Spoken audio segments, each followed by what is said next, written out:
Début de la soirée à 19h heure française pour ce programme NBA. Je vais vous partager dans cette émission mes analyses, mes conseils et mes pronostics pour la journée du 24 avril 2022.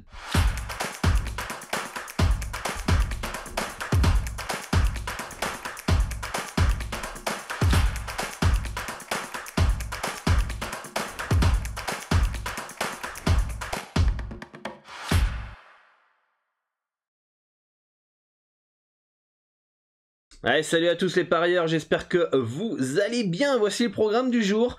Atlanta face à Miami qui vont essayer d'égaliser. Les Bulls qui vont jouer les Bucks et qui vont essayer aussi d'égaliser.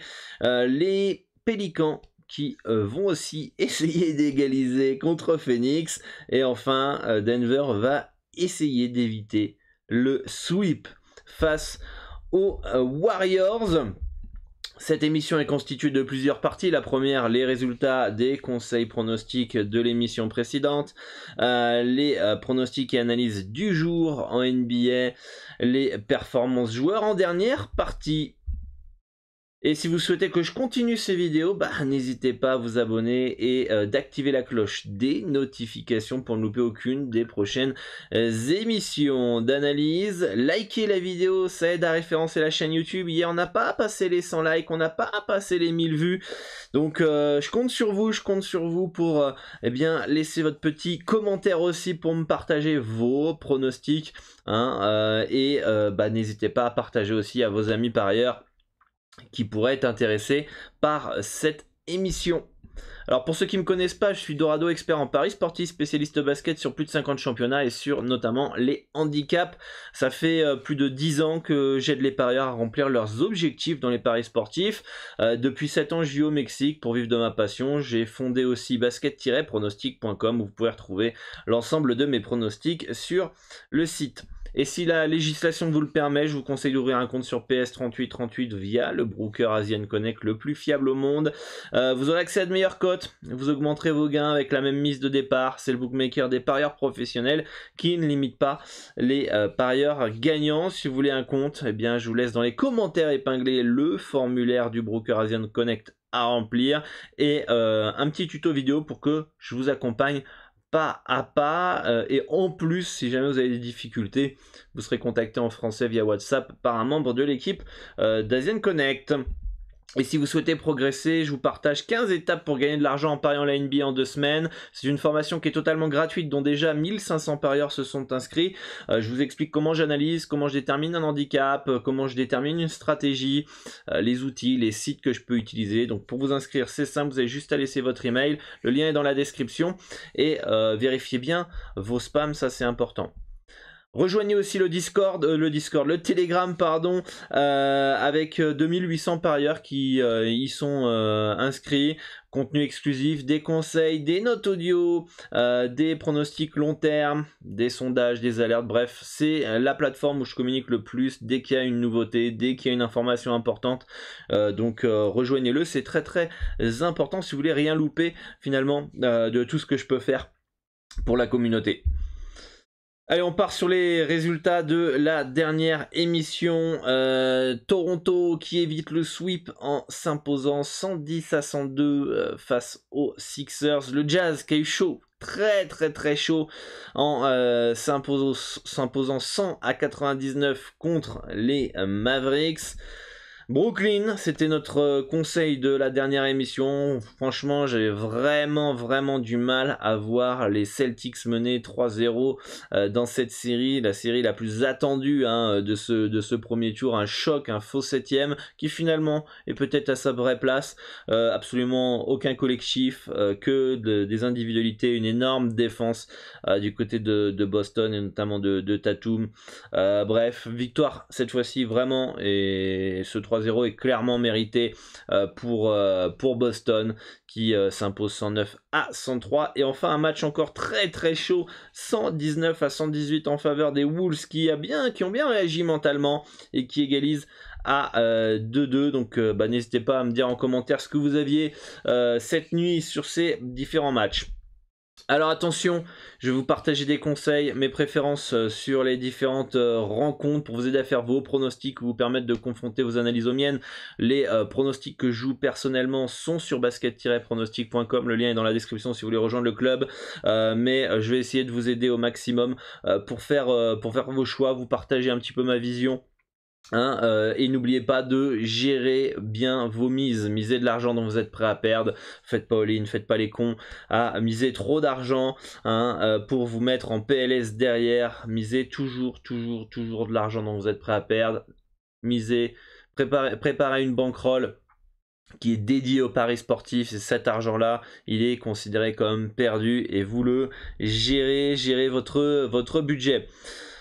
Allez, on est parti sur la première rencontre avec les Bulls face à Milwaukee, avec les Bucks qui partent logiquement, on va dire, favoris dans cette rencontre. Peut-être un poil haut au final, hein. Je crois qu'on a un âge de moins 4,5, moins 4,5 en faveur de Milwaukee alors qu'ils sont privés de Chris Middleton. Je pense pas que les Bulls d'un point de vue offensif vont être aussi mauvais que la dernière fois, ou même en Pro B, deuxième division française. Ça marque plus. Je m'attends à ce que les Bulls soient beaucoup plus efficaces offensivement. Obligé de réagir. Même si dans cette série il n'y a pas eu beaucoup de points, je trouve quand même que le cut 218 points me semble un peu bas. Donc ma préférence dans cette rencontre serait un over 218 points à 1,934 qui pourrait être intéressant. Les projections sont à 113-114. Donc ça fait quasiment du 228 si je me trompe pas. On peut voir que les moyennes aussi sont assez élevées des deux équipes. Certes c'est les playoffs, ça défend beaucoup plus. Après je trouve quand même que là on est clairement en dessous des moyennes des deux équipes par rapport à l'habitude. Donc je pense que le petit over peut être intéressant en espérant que ça mette des paniers, hein, ça sera mieux. Est-ce que les Bulls ont une chance de s'imposer? Je pense que oui. Je pense qu'il faut plus de régularité dans le Big Three, Lavine, DeRozan, Vucevic et qu'autour les petits joueurs apportent un peu plus. Du côté des Bucks, il y a eu une très belle adresse lors du dernier match. Je crois que pendant un moment ils ont tiré à 75% au tir, donc voilà, moi je pense que cette série n'est pas finie. Je serais pas surpris de voir les Bulls s'imposer, comme je serais pas surpris de voir les Bucks s'imposer. Est-ce que les Bucks vont s'imposer encore une fois facilement? J'ai quand même quelques doutes. Ce serait quand même incroyable qu'au complet ils aient eu du mal à domicile et que avec l'absence de Middleton ça soit facile à Chicago. Donc je m'attends à ce que ce match soit un peu disputé, un peu à l'image d'un Utah Dallas hier ou d'un Minnesota Memphis, un match assez intense et serré. Donc voilà pour ce match là. N'hésitez pas à me faire part dans vos commentaires vos différents retours et analyses sur ces rencontres, et si vous aviez un prono sur ce match-là, n'hésitez pas à le mettre en commentaire. Deuxième match de la soirée, on a les Warriors qui se déplacent encore à Denver dans un potentiel sweep. C'est un match où vous allez le voir dans les player performances. J'ai sélectionné un joueur de Denver. On voit bien que Jokic, est-ce qu'il est seul? Je sais pas, mais en tout cas, un peu. Mais il y a quand même du joueur autour, je m'explique. Jokic est trop seul, certes, dans ses playoffs, mais il y a des joueurs intéressants autour de lui qui peuvent step up. Je pense que les joueurs autour de lui ne sont pas assez bons. Et vous allez le voir sur le bet que j'ai sélectionné au niveau des PP. Vous allez voir qu'en fait, ça montre clairement qu'il est un peu trop seul. Et en face, les Warriors, collectif, expérience, ça déroule. Ils savent qu'ils sont qualifiés. S'ils gagnent pas ce soir, ils gagneront à Golden State pour un petit 4-1. Est-ce qu'on va avoir un Denver revanchard pour éviter le sweep, comme l'a fait Toronto hier? On a eu un match 3 si je me trompe pas, où Denver à un moment donné on pensait qu'ils allaient pouvoir le prendre, et puis il y a eu les coups de bambou des Warriors qui ont fait que on a Draymond Green qui défend aussi fort bien sur Jokic. Voilà. Les Warriors passeront, ça fait aucun doute. Le score potentiel est de 109 à 108. On peut voir que les stats aussi sont serrés. On voit que les Warriors sont une bien meilleure défense. C'est ce qui fait finalement un petit peu la différence dans cette série, notamment Green qui comment ça s'appelle, qui défend bien, comme je vous l'ai dit, sur Jokic. On peut avoir des Warriors qui sweep ce soir les Nuggets. À voir, je pense que je m'attends un petit peu à tout dans cette rencontre. Si vous voulez voir mon pronostic, parce que j'ai un pronostic sur ce match-là, je vous donne rendez-vous sur le club privé basket-pronostic.com pour rejoindre le club. Le lien est dans la description. Je m'attends à une victoire, potentiellement des Warriors comme des Denver Nuggets. Je serais vraiment surpris de rien dans cette rencontre. Un 4-0 comme un 4-1 dans cette série. Miami face à Atlanta, on avait le score exact. Est-ce qu'on va avoir le score exact encore dans ce match-là? Potentiel 109-108 pour Miami, match très serré aussi. Pas forcément de value hein, sur les handicaps dans cette rencontre. Je crois que Miami a un âge de -1,5, -2 peut-être. Donc c'est très très serré. Atlanta a eu un petit peu chaud, première période où il domine, troisième quart-temps où il s'écroule, et on pense que Miami va le gagner, ils s'en sortent quand même. On sent quand même l'absence de Capella du côté des Hawks. Et bon, est-ce que Miami peut gagner Atlanta? Moi oui, je pense que le Heat est beaucoup plus costaud, beaucoup plus complet en termes d'équipe. Ils savent où ils vont, ils ont une philosophie de jeu. Moi, je serais pas étonné que ce soir le 8 mène 3-1 dans la série pour finir en Floride. Donc voilà, pour moi, il y a trop de papa, il y a trop de darons du côté de Miami pour se faire surprendre dans cette série, même si Atlanta peut gagner. Atlanta peut gagner, je serais pas surpris non plus, c'est pas la surprise du siècle si Atlanta gagne ce soir, ils sont chauds. Il y a 2-2 dans la série, on va Miami. Franchement, bon, j'ai vu des scénarios bien plus rambolesques que ça, donc pour moi, pas une surprise si Atlanta gagne, mais je pense que Miami est beaucoup trop costaud, et un petit 3-1 me surprendrait pas. Donc après, pour moi, il n'y a pas de value dans ce match-là, donc c'est un no-bet. Et enfin, le dernier match de la soirée, c'est les Suns face aux Pelicans. Les Suns qui ont réussi à reprendre l'avantage du terrain. Les Pelicans qui n'ont pas réussi à en profiter, hein, contrairement... par contre, contrairement à Chicago, ils ont tenu tête, quoi. Voilà, on peut perdre, mais il y a la manière. Et la dernière fois, la manière de Chicago était pas bonne. Au moins, les Pels, ils se sont battus avec leurs armes. Phoenix a un meilleur collectif, finaliste, et voilà, ils ont réussi à s'imposer, donc bravo à eux. Moi, je dis que c'est pas fini dans cette série. Je pense que les Pelicans sont clairement capables de gagner chez eux contre les Suns. Et je serais pas surpris d'un petit 2-2 ce soir avec un gros comment il s'appelle, CJ McCollum, Brandon Ingram, etc. Bon, pour ma part, je pense qu'on pourrait peut-être avoir un 2-2. En tout cas, il n'y a pas le choix pour les Pélicans parce que sinon, ça va être très compliqué de se qualifier. J'irais plus quand même sur un over de 115 points. Je le trouve un peu bas face au potentiel offensif des deux équipes. On peut voir que les Suns marquent 115 points quasiment de moyenne. Les Pélicans 109, ça encaisse 110. Je trouve quand même un peu bas. Après, c'est vrai qu'il manque Devin Booker, donc potentiellement le cut est un poil bas pour ces raisons-là. Mais je pense qu'on peut avoir un petit peu de rythme. En tout cas, il y a du talent. Il y a du talent pour marquer du point ce soir. Donc, pour ma part, préférence sur le over 215. Mais ce serait peut-être le mieux sur cette rencontre. Je suis pas ultra fan des over en playoff parce que la défense est plus, il y a moins de possession, la défense est plus resserrée, etc. Mais en tout cas, voilà, pour moi, dans cette rencontre, un 2-2 me semblerait... ouais, je vois plus peut-être un 2-2 qu'un 3-1 en faveur des Suns dans cette rencontre. Mais bon, on verra.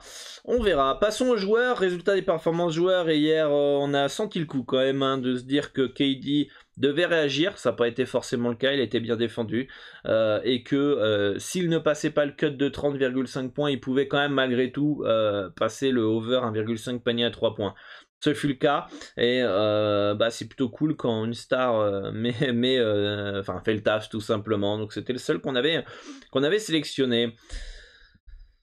Mes trois joueurs que j'ai sélectionnés aujourd'hui, Bobby Portis de Milwaukee, over 0,5 passes à 1,454, il tourne à 1,1.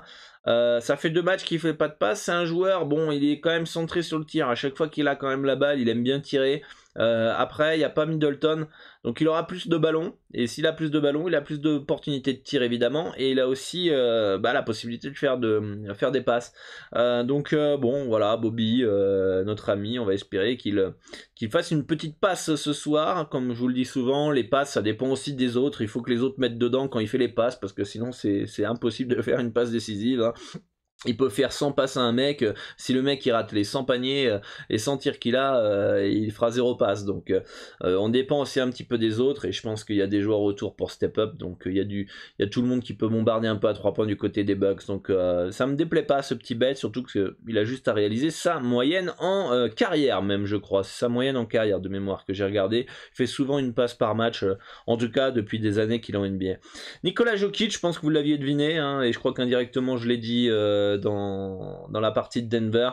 Over 6,5 passes. On peut voir que son cut a clairement baissé. Il fait clairement moins de passes dans ses playoffs. Pourquoi? Parce que les copains sont bloqués, ou les copains sont pas bons, ou lui est bien défendu par Draymond Green. Donc il y a ces deux possibilités.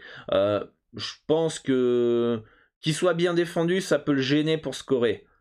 Que les autres soient pas bons ou les autres soient bien défendus fait que peut-être ils fassent pas les passes. C'est mon avis, je pense plus à cette deuxième option.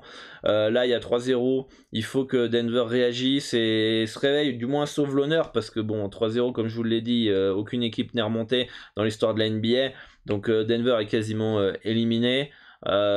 S'ils veulent sauver l'honneur, s'ils ont un peu d'orgueil, ça passera principalement par ça, hein, par l'orgueil pour Denver ce soir. Ils arrivent, ils commencent, ils ont déjà déposé les armes, ils vont se faire laver. Jokic va pas faire ses 7 passes, et voilà. Si par contre ils ont un peu d'orgueil, ils ont pas envie de se faire sweeper, qu'en face les Warriors sont un peu en mode ouais, tranquille, c'est bon, mène 3-0, dans le pire des cas on finira là-bas à la maison devant nos fans, etc. Les Nuggets peuvent gagner ce match-là, et en même temps, accessoirement, Jokic fasse une grosse perf de plus de 6,5 passes, et il aura besoin des autres. S'il veut gagner, il aura besoin des autres, donc il faudra qu'il alimente les autres, il faudra que les autres soient bons. Donc j'aime bien ce petit bet. J'aurais préféré si Denver avait gagné le dernier match, mais bon, là on va voir ce que ça donne. Est-ce que Denver est à la tête sous l'eau et déposer les armes, ou est-ce qu'ils ont un petit peu d'orgueil? Tout va dépendre un petit peu de ça. Je suis pas dans le vestiaire, je sais pas trop, mais bon, on a pu voir que certaines équipes ont évité le sweep, donc je vois pas pourquoi Denver ne pourrait pas éviter le sweep après la belle saison qu'ils ont fait malgré les blessures. Et enfin, le dernier joueur, c'est DeAndre Ayton, over 20,5 points à 2,07. Alors, bon, certains vont me dire, ouais, Dorado, mais t'as vu, en moyenne, il est à 17,2 points. C'est vrai que le cut est un poil plus haut, mais pourquoi il est un poil plus haut? Parce que Devin Booker n'est pas là. Et comme Devin Booker n'est pas là, eh bien, c'est lui qui a le plus de responsabilités. On l'a vu lors du dernier match, je crois qu'il met 28 points. Quand Devin Booker n'était pas là aussi pendant la saison régulière, il était excellent. Il était dominateur, il marquait du point, etc. Donc, je pense que Chris Paul va l'alimenter. Je pense aussi que la défense des Pels va aussi resserrer sur lui. Donc c'est peut-être pas... Bon, en même temps, on est dans un match de basket, il faut essayer d'éliminer son adversaire, donc il faut défendre sur les meilleurs joueurs. Donc forcément, il va être un peu plus dur en défense sur lui. Ce sera peut-être plus dur ce soir de marquer plus de 20 points. Mais en tout cas, si Phoenix veut gagner, il va falloir que Chris Paul, DeAndre Ayton, Bridges, bref, on va dire collectivement, ils sont un peu tous bons. On a vu que ils ont gagné et ça a été chaud, alors qu'il était à 28 points, je crois, 17 rebonds, quoi, gros match. Donc ouais, bon, j'aime bien la cote à 2,07, qui a un peu moins de 50% de probabilité qu'ils mettent plus de 20 points. Je trouve ça un peu bas. Je pense qu'on devrait avoir 55% de probabilité qu'il marque plus de 20 points. Il sera servi, il aura les tirs à lui à lui de marquer les différents paniers. Voilà, dites-moi en commentaire ce que vous en pensez de ces 3 joueurs. Est-ce que vous en avez repéré d'autres? Et voilà, dites-moi tout ça en commentaire. Si vous voulez suivre donc mes pronostics, hein, pour ceux qui le souhaitent, vous avez mes bets que je joue personnellement sur basket-pronostic.com. Le lien est dans la description. Il n'y a pas seulement de la NBA, il y a plein de championnats, il y a l'Euroleague, il y a l'Espagne, première div et deuxième div, l'Italie, première div, deuxième div, la France pareil, première div, deuxième div, Allemagne de première div, deuxième div. On a du Porto Rico, qu'est-ce qu'on a, l'Argentine, du Brésil, bref, on a plein de championnats, hein. Donc si vous voulez des values aussi sur d'autres compétitions, n'hésitez pas donc à rejoindre le club. Et si vous voulez échanger, cette fois-ci c'est bon, échanger avec plus de 4000 parieurs et moi-même, je vous invite à rejoindre le Discord. Le lien d'invitation au serveur est dans la description de la vidéo pour échanger sur les différents sports, hein, pour partager vos analyses, partager vos pronostics, que ce soit foot, tennis, basket, rugby. Il y a des challenges, des conseils, des petits tutos. Donc voilà les amis, pour toutes ces informations, bonne chance à tous pour vos pronostics. Et puis on se retrouve sur le Discord pour suivre la soirée qui va commencer dès 19h heure française. Bonne chance.